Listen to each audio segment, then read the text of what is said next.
3, 2, 1. नमस्कार, सत श्री अकाल, आदाब और मेरे भाइयों बहनों, कैसे हो आप सब। ये कि आज मैं आपको एक मोटिवेशनल स्टोरी सुनाने जा रहा हूँ जो कि बहुत ही मोटिवेटेड है और आपको भी मोटिवेट करेगी। जुड़े रहिए हमारे साथ। अगर वीडियो अच्छी लगे तो लाइक और सब्सक्राइब ज़रूर करें। चलिए अब हम अपनी वीडियो शुरू करते हैं। ये करीब बहुत सालों पहले की बात है। एक गांव हुआ करता था और उस गांव में सब खेती करते थे। ज़्यादातर लोग, कुछ लोग थे जो बीज बेचते थे या और भी कुछ सामान बेचते थे खेती करने के लिए। और उस वक्त के वहाँ के किसान बहुत बड़े धनी भी हुआ करते थे और उन्हें लोग, वो किसान बहुत प्रसिद्ध थे पूरे भारतवर्ष में। और उन किसानों से कोई भी ज़्यादा अमीर नहीं था और ना ही उनसे ज़्यादा मेहनत करता था कोई। और वो इतने मेहनती थे कि उनसे लोग मिलने आया करते थे, उनके साथ रह के सीखते थे कि अपनी खेती को कैसे अच्छा करें और अपने आप को कैसे अच्छा बनाएं, अपना अच्छे किसान बने। तो एक दिन एक गरीब किसान आया जो कि देखा कि यहाँ पे वर्षा तो बहुत अच्छी होती, इसलिए वो खेती बाड़ी बहुत अच्छी होती है। और उसके गांव में तो वर्षा ही नहीं होती थी, बहुत समय समय पे वर्षा होती थी, धूपें नहीं निकलती थी कभी कभी।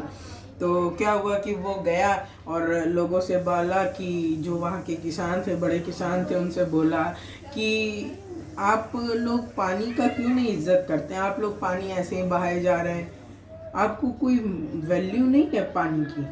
हमारे गांव में तो पानी के ही चलते इतना कष्ट होता है लोगों को। लोग दूर दूर तक पानी पीने के लिए पानी लेने जाते हैं और खेती के लिए तो हमें बहुत ही नुकसान होता है। हम लोग बड़ी मेहनत करते हैं और दिन भर लगे रहते हैं, तब जाके हमें खेती अच्छी होती है। और एक साल में, 2 साल में खेती हो पाती है हमारी। कभी कभी ऐसा होता है कि हमारे पूरा खेत जो होता है वो सूखा पड़ जाता है। तो जब किसान से, उस गरीब किसान ने बोला तो उसने कहा हट। जो बड़े किसान थे उन्होंने उसे हट कर दिया और कहा कि मैं तुमसे नहीं, मुझे क्या मतलब तुमसे, क्या मतलब है। तुम तो मुझसे गरीब हो और मुझे मिल रहा है ना, तुम्हें क्या फर्क पड़ता है। तो वो चुपचाप देखा और शांति से उनकी बात सुनी और फिर वो अपने चल पड़ा रास्ते पर। एक दिन क्या हुआ कि उसी मार्ग से एक इंद्र महाराज थे जो कि गुजर रहे थे। उन्होंने देखा कि ये लोग पानी का कोई इज्जत ही नहीं कर रहे। और वो आगे बढ़ के देखे तो कई गांव थे जो कि पानी की इतनी इज्जत कर रहे थे, इंद्र महाराज की इज्जत कर रहे थे और उन्हें पानी बहुत कीमती थे। तो उन्होंने सोचा कि इन्हें इस गांव को सबक सिखाना पड़ेगा, इस गांव को सेवा सिखाना पड़ेगा, सबक। तो फिर इंद्र महाराज क्रोधित हो गए। क्रोध में आके वो उन किसानों से बोले कि अब यहाँ 12 वर्षों तक वर्षा नहीं होगी। क्यों? क्योंकि तुम लोग को कोई भी इस जल का कोई भी कुछ भी महत्व नहीं है। जब 12 सालों तक वर्षा नहीं होगी तो तुम लोग इसका महत्व समझोगे। और 12 साल के बाद तभी बारिश होगी जब शंकर भगवान अपना डमरू बजाएंगे।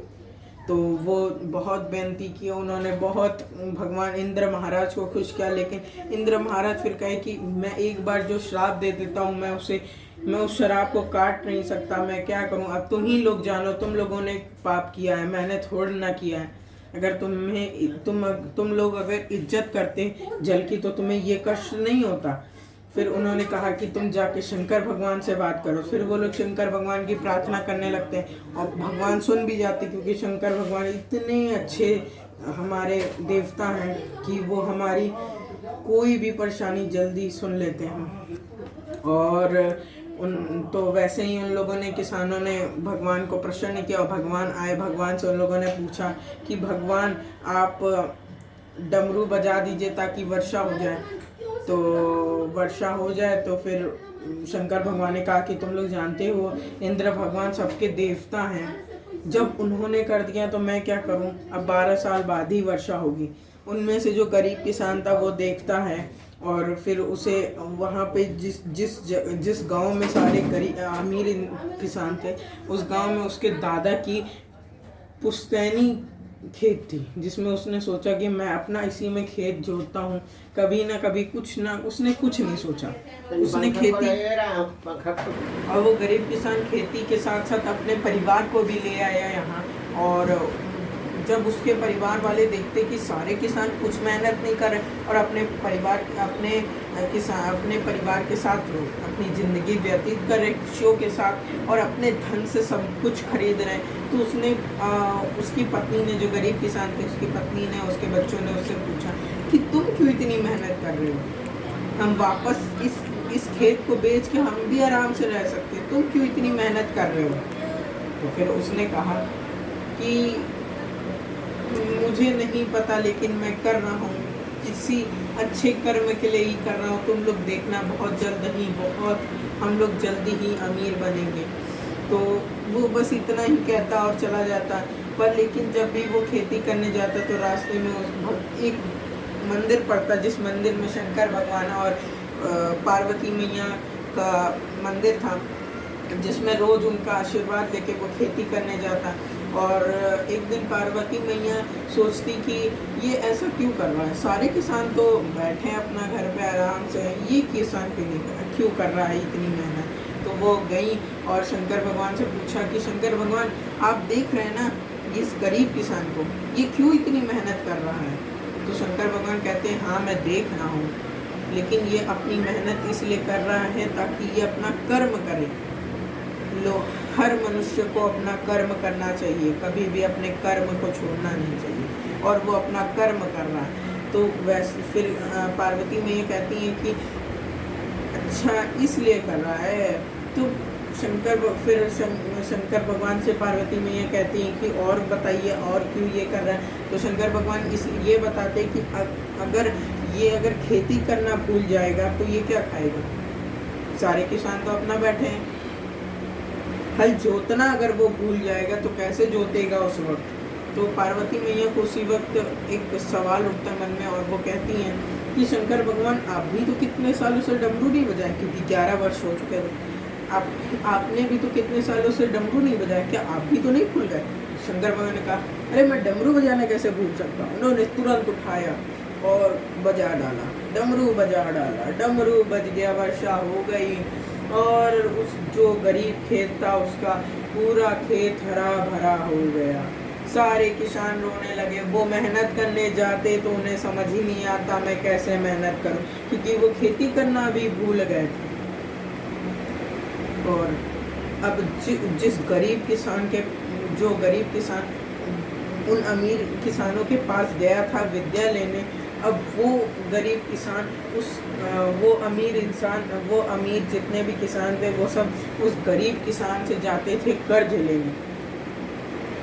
तो इसीलिए भाइयों बहनों, हमेशा अपना कर्म करना चाहिए, हमें कभी भी अपने कर्म को छोड़ना नहीं चाहिए। अगर आप स्टडीज़ कर रहे हैं तो प्लीज़ उस स्टडीज़ को जारी रखें।